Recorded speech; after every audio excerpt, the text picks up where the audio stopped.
Welcome to the Great Detectives of Old Time Radio. From Boise, Idaho, this is your host, Adam Graham. If you have a comment, email it to me, box13@greatdetectives.net. Follow us on Twitter at Radio Detectives and become one of our friends on Facebook, facebook.com/Radio Detectives. Well, today's episode is brought to you by the financial support of our listeners. Thanks so much for your support. Now it's time for today's episode of yours truly, Johnny Dollar, the Radioactive Gold Matter. Unwound as Johnny Dollar. Get dressed, Johnny. How fast can you get to the airport? Well, 30 minutes if I finish breakfast and 10 if I don't. They'll give you something to eat on the plane. Where am I going? South Bend, Indiana. Washington Research Hospital. They were robbed last night. $150 worth of gold. You're pretty excited about a claim that size, aren't you? We were right to be. The gold is what they call an isotope, used for experimental purposes. Highly radioactive. Whoever stole it is carrying potential death around with him. Well, I guess the airline's coffee is better than mine anyway. I'll see you, Ed.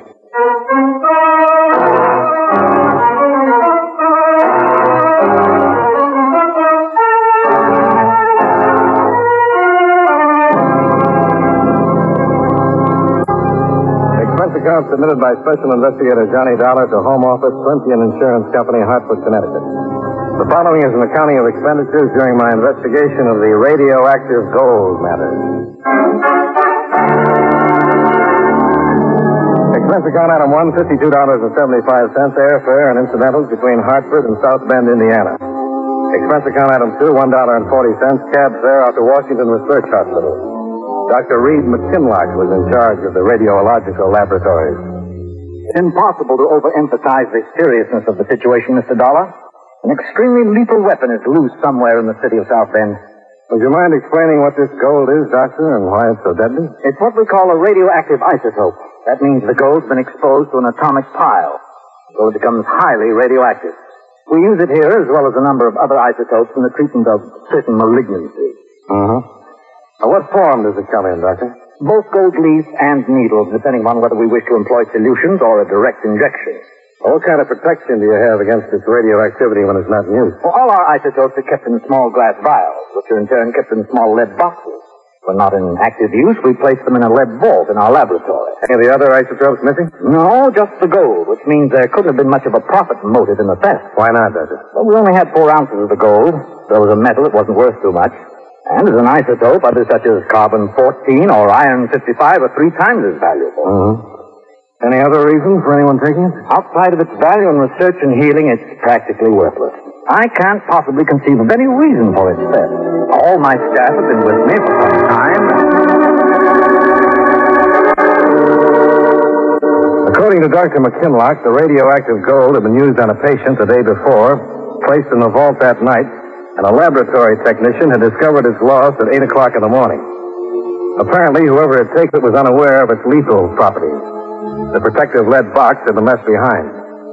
Doris Floria, the lab technician, added one more bit of information. I can't help thinking it's all my fault, Mr. Dollar. I'm the one that's responsible. Well, why is that, Miss Floria? Well, one of my duties here is to check the vault each evening, make sure all the isotopes have been replaced, and then close and lock it. Well, didn't you do that last night? Oh, yes. At least I thought I did. You thought you did? But I came in this morning to unlock the vault. It was partially open. Apparently I hadn't locked it last night. Well, we all make mistakes, Miss Floria. Yes, but not as deadly as this one's liable to be.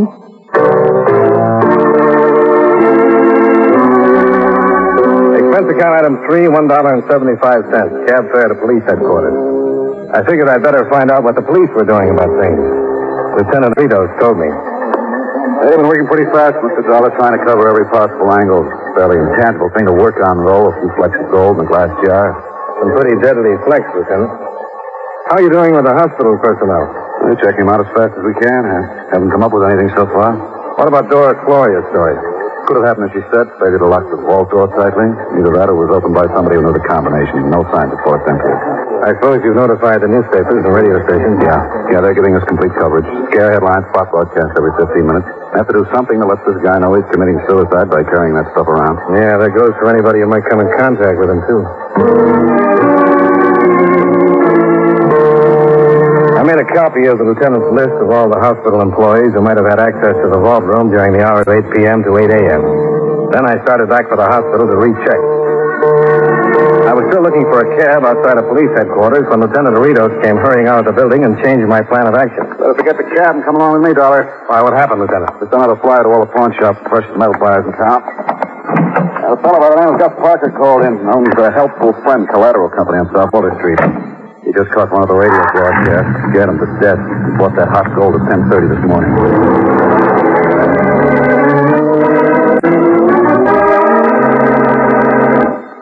Believe me, I'm glad to see you, Lieutenant.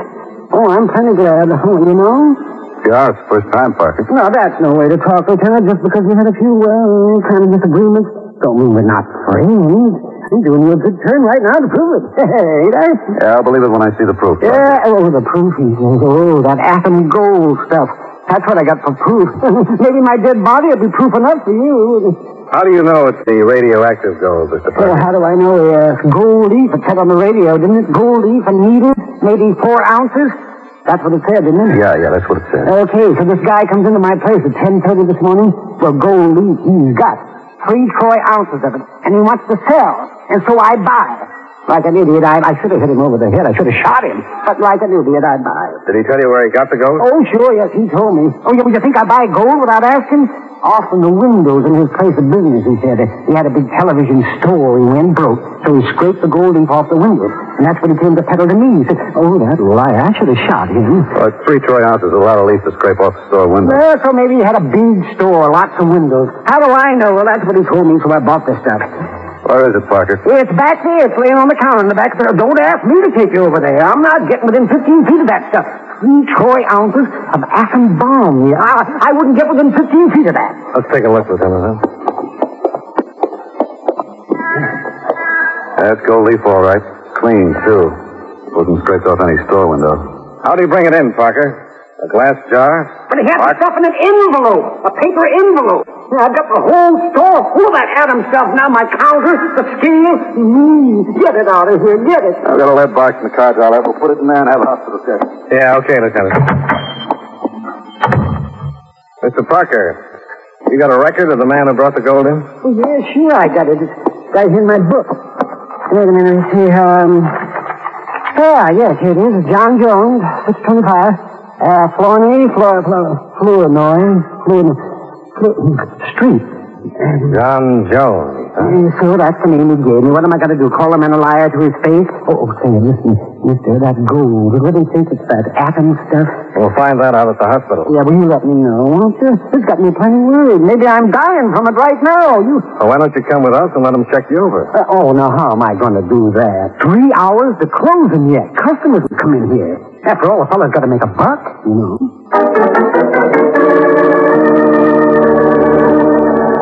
We put the gold leaf into the lead box with the help of some sugar tongs that Parker had around, called the hospital to tell them we were on the way, and drove down. Dr. McKinlock was in one of the x-ray rooms taking some plates when we walked in.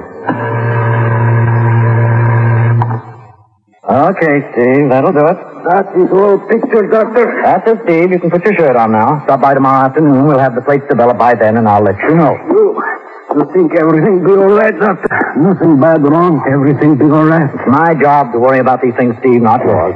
So run along, give that lovely bride of yours a kiss for me, will you? I know she likes that, Doctor. You wait till I tell her. Thank you. Thank you for everything. Wait till I tell my Anna. She likes it.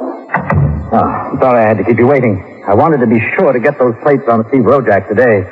Suspected malignancy. You think you have the gold? We're not sure, Doctor, but we've got some pure gold leaf. Well, let's check and see. I have a Geiger counter over here. And now, if you'll step back. Yeah, sure. Did you get the man who had this? Not yet. Well, if this is hot, don't waste any time getting him down here. There may be still a chance to save his life. I'll pass the counter over now and increase the intensity of the clicking, and we've got it. If it does not, well, let's see.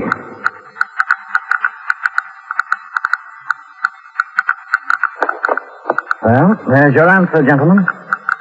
Yeah, looks like we start again from scratch. Progress came to a complete standstill. Somewhere in the city of South Bend, a man or woman was dying from radiation. But no one had responded to the notices in the papers nor to the radio broadcast. Around 10 o'clock that night, I decided to call it quits and checked into the South Bend Hotel for some much-needed sleep. During the night, my plans were rudely interrupted.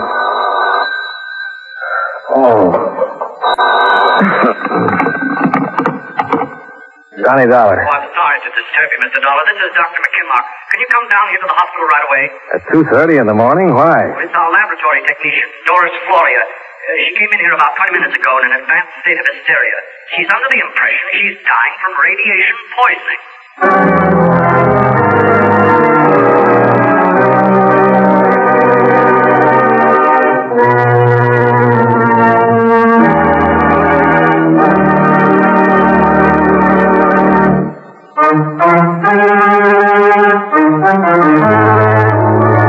And now with our star, John Lund, we bring you the second act of Yours Truly, Johnny Dollar.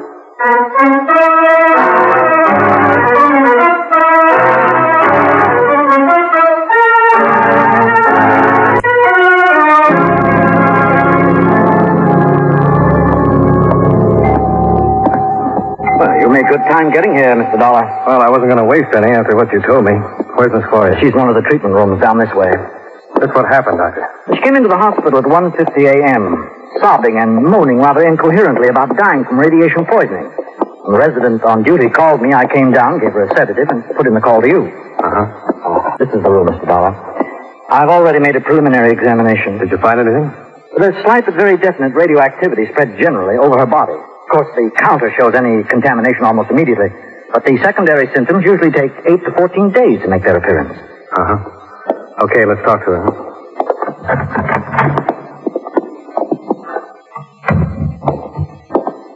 Doris. It's Dr. McKinlock, Doris. I've told you all I know. I'm guilty. You know I'm guilty. Why don't you take me away? We want to ask you a few questions, Doris. I've told you everything I know. I'm guilty. What more do you have to know? What are you guilty of, Doris? Taking the radioactive gold? I'm careless, incompetent. I don't deserve to be a technician here. Can't you understand that? I should be punished, not questioned. Punished. How are you careless? By exposing yourself to radiation? Yes. Yes. Reasons I've been telling you. Night after night. Having to take all that time. Using the shields, the tongs. To put the isotopes away. Wasting time. Well, you've been shortcutting the safety procedures. Is that it, Doris? You haven't been following the safety rules? I just told you that, didn't I? Careless, incompetent. Now I'm dying, and I deserve to die. Be punished. Why, Doris? Did you take the gold? Take it? Take the gold? Yes, did you take the gold from the vault? No. No, I didn't take it. Who said I took it? I wouldn't steal. Well, then why are you guilty, Doris? What did you do? The vault. Night before. I did close it. Locked it tight. The gold. What about the gold, Doris? It wasn't in the lab. I left it out on the treatment room. I forgot all about it. Left it out there. For anybody to take. Anybody. Why don't you punish me for that? I'm guilty. Why don't you punish me?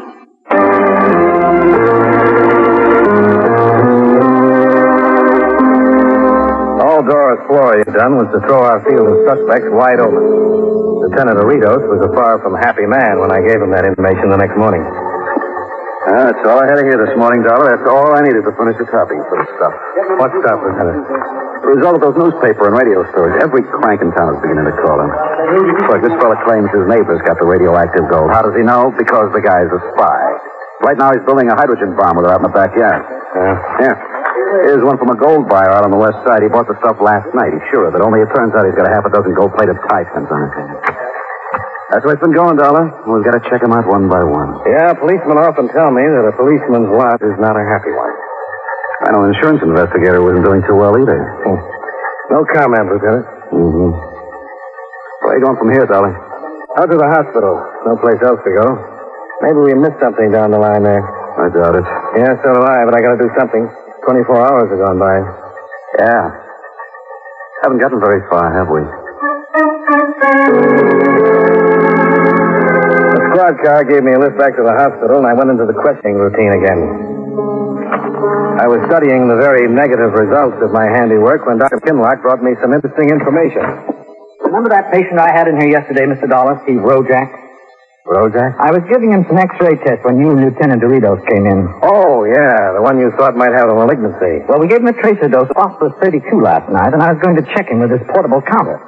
But while I was carrying it down the corridor just now, the counter became activated. You mean there's some radioactivity out in the corridor right now? That's right. Well, where's it coming from, Doctor? I'll show you.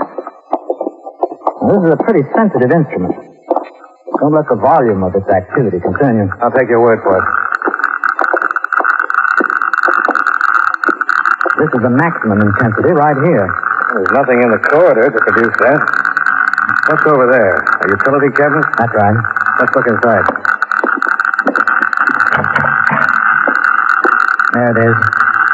Yeah, a rubbish cart. The kinds reporters and orderlies push around. And it's contaminated. Could that have happened if somebody had carried a radioactive substance hidden inside? It could. Now all we have to do is figure out who used it. I'm afraid that's in your province rather than in mine, Mr. Dollar.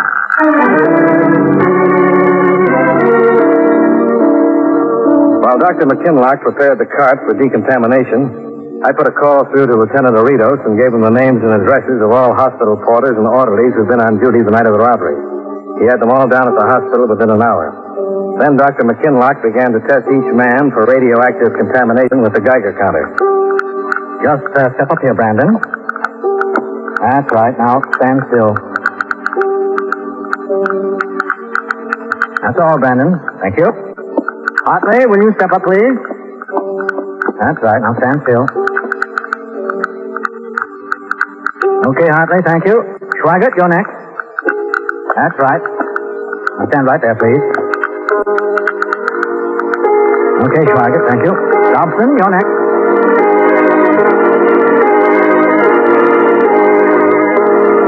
The entire process took a little less than 20 minutes. Not once did that little black box with its flashing light and a regular clicking show the slightest interest in anyone it was introduced to. My bright idea turned out to be a complete flop.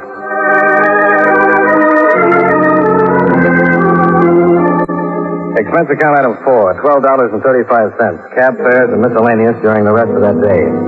I divided my time between the hospital and police headquarters and came up with nothing. At 7:30 that night, I was sitting at the hotel bar wondering whether to wire in my resignation right then or wait till I got back to Hartford, when I got a phone call from Lieutenant Doritos. I'll pick you up outside in a couple of minutes, Doc. Why, what's up? Might have our first victim of radiation poisoning from that gold.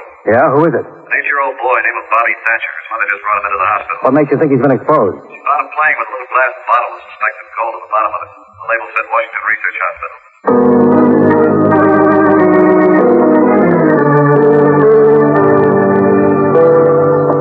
He has to be all right. Bobby just has to be all right. There's no sense in getting yourself all upset before we hear the report, Mrs. Thatcher. We're not sure that Bobby was exposed to any radiation. Oh, Mr. Dollar, you know better than that, and so do I. The radio broadcasts were clear enough. Bobby was exposed. I'm only praying that I caught it in time. That the radiation won't have caused too much damage. Suppose you tell us just what happened. Well, it was about 7 o'clock tonight. Bobby was playing out in the backyard after dinner. It was getting time for his bath, so I went out to bring him in. That's when I found him playing with the glass bottle. For a minute I was stunned. I didn't know what to do. What did you do, Mr. Thatcher? I knew I had to get Bobby to the hospital immediately, and I knew you people would want to see the bottle. So I put the bottle in an old tin can. I wrapped the whole thing in newspaper, put it in the luggage compartment of the car, and drove Bobby right down. Do you have any idea where he got the bottle, Mrs. Thatcher? Where it came from? I asked him that on the way down. He said he found it in the neighbor's yard. What neighbor is that? Oh, there's an elderly couple that's next door to us. We don't have a fence between the two properties, and Bobby wandered over there. I guess he found the bottle and brought it back. What are the neighbors' names? Oh, Lieutenant, I don't want to get them in trouble. I'm sure they couldn't have had anything to do with it. They're such a kindly old couple. We'll have to have the names, Mrs. Thatcher.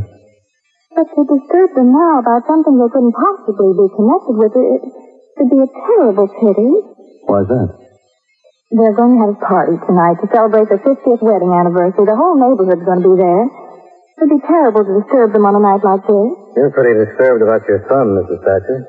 There may be other people who are disturbed in the same way. Yes, I suppose you're right. And you could go out there and find out anyway. Well, they're, Mr. and Mrs. Stephen Rojak. We made a check of the hospital records on Rojak before we started out.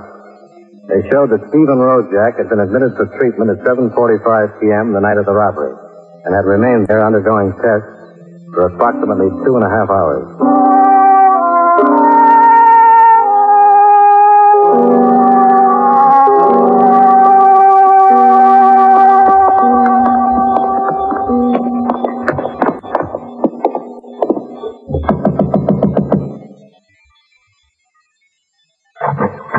Good evening, gentlemen. Is there something I can for you?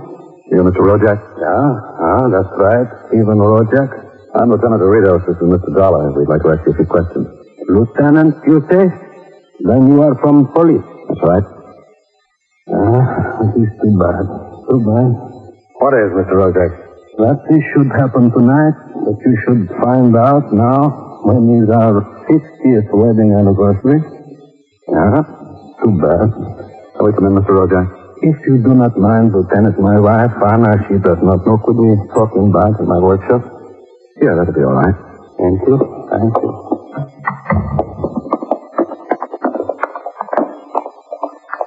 You know why we're here, Mr. Rojak? Yeah, I know. It is about gold. You took it from the hospital? I took it, Mr. Dollar. That rubbish cart I used it to take to the door down in my pocket. Where is it now, Rojak? It's back here, Lieutenant, in my workshop. In here, gentlemen, please. Thanks. I will get the light for you. So. Now, what did you wish to ask me, gentlemen? Why'd you take the gold, Mr. Rojak? That is such a simple question, Lieutenant. It's so hard to answer. You must have had a reason. Reason? Yeah? 50 years of reason, Mr. Dollar. You're talking about your wife? My Anna. For 50 years we've been together, Anna and me, like one person you become in 50 years. You understand, you raise children, have good time, have bad, like one person, isn't it, you? Yeah, we understand. Now comes time of celebration, the anniversary. Golden time it is to be, and that is what I wanted for my Anna. Golden time, golden presents. Look here, I will show you. I have it here, in my hand. Don't touch it, Rojak. But why should I not do that? It's nothing but gold. I have been working with it almost constantly for 2 days now. There. You see, gentlemen, what I have made? 2 golden rings. 2 gold rings with design on them. A design which, when they are placed so, joins them both together. You made the rings out of the gold, huh? Golden present for Anna and a golden anniversary. No, it was the wrong thing to do, taking the gold, but then I saw it there in the hospital on the table. I knew what I had to do to make rings for Anna. You've been working with that gold for 2 days? 2 days, right? Haven't you read any papers in that time? Listened to any radio broadcasts? Oh, I'm sorry. I do not read in English and read we do not have. Yeah, I see. I was going to pay back for the gold. After my treatment, I was going to pay back. All right, we'll take. Yes, Mr. Rojak. We will.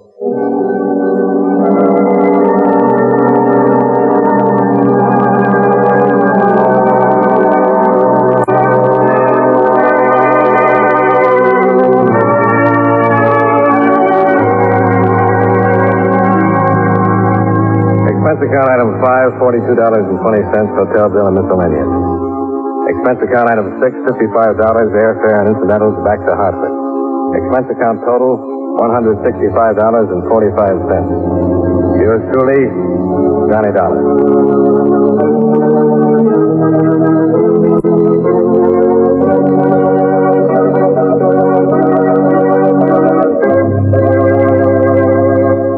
Welcome back. Well, that's just a really sad ending. Definitely one of the more downbeat episodes we played on the show. Really, the lady who left it out is the one who, ultimately the lab assistant probably is quite responsible for it. I imagine today there might be some liability issues even if that child survived, but this was kind of before suing became so in vogue. You just wonder whether insurance company covered the liability policy, and not even Johnny Dollar could help out much with that. All right, well, we turn now to listener comments and feedback, and we have a couple of emails. Cooper asks, "Hi, Adam. Any idea how much the actors made per week or what a commercial cost?" Thanks, Cooper. Cooper, most of the information I've been able to obtain and find on salaries has just been kind of scattered. There may be some big source book that has it, but I've not found anything specific. I know that Jim Widner mentioned that Edmund O'Brien, when he was on Yours Truly, Johnny Dollar, he earned $400 a week, which at the time I believe I ran a calculator, and in today's money came out to about $120,000 per year, since he was doing an episode every week. Online is probably making a little less than that because radio is just at this point was a little less profitable. But in terms of anything definitive, I don't. I do know that budgets overall became tighter as the golden age went on. Many programs that had a $10,000 budget at the height of the golden age, once television started taking over, fell down to about $1,000 is more an average once you get into the 1950s. So I hope that helps, or at least provides some insight. If anyone has any additional information, love to hear from you on it. Dave emails in, I'm new to this app for 3 or 4 weeks, and I thoroughly enjoy listening every night with earbuds on using my iPhone, trying to fall asleep, often awaking to shows still playing. Adam, I'm so glad you've given the application the ability to sort the shows in the order which we like listening to them. What a fantastic tool and a great idea. It might be worth letting listeners know how to use this tool. My first email was weeks ago, as I didn't know when downloading starred shows I had to have a circle around the star to complete the download. Might this be worth mentioning to new users under instructions area? Thanks, and keep up the good work. Your intros are very interesting with your knowledge of both various actors and the shows themselves. Keep up the good work. Dave F. in Montana. Well, thanks so much, Dave. I mentioned this on the show in terms of what, so listeners can be aware of it, that there have been some upgrades to the app and some pretty nice changes overall by Wizard. I do not have a whole lot to do with the functionality and design of the app. And a great way to put in suggestions for enhancements is just to click the contact link. And if you've not tried to use the app in a while, it may be worth checking out with the new version. The app is available for both Apple, iTunes, and also in the Amazon App Store. We also had a new positive review from EC Fan, who writes, the latest update finally brings the feature I've been looking for. The ability to play episodes oldest to newest makes the app much more useful to me. So I encourage you, you can check out the app and some of the new features in it. And thanks so much for the comment. I do have an announcement. Yesterday was our 900th episode. We will have a special 900th episode special on Sunday, so plan on that. And of course, tomorrow we have the lineup coming up, and join us back here next Friday for what is currently the last John Lunn episode we have of yours truly, Johnny Dollar. In the meantime, send your comments to box13@greatdetectives.net. Follow us on Twitter at Radio Detectives, and become one of our friends on Facebook, facebook.com/Radio Detectives. From Boise, Idaho, this is your host, Adam Graham, signing off.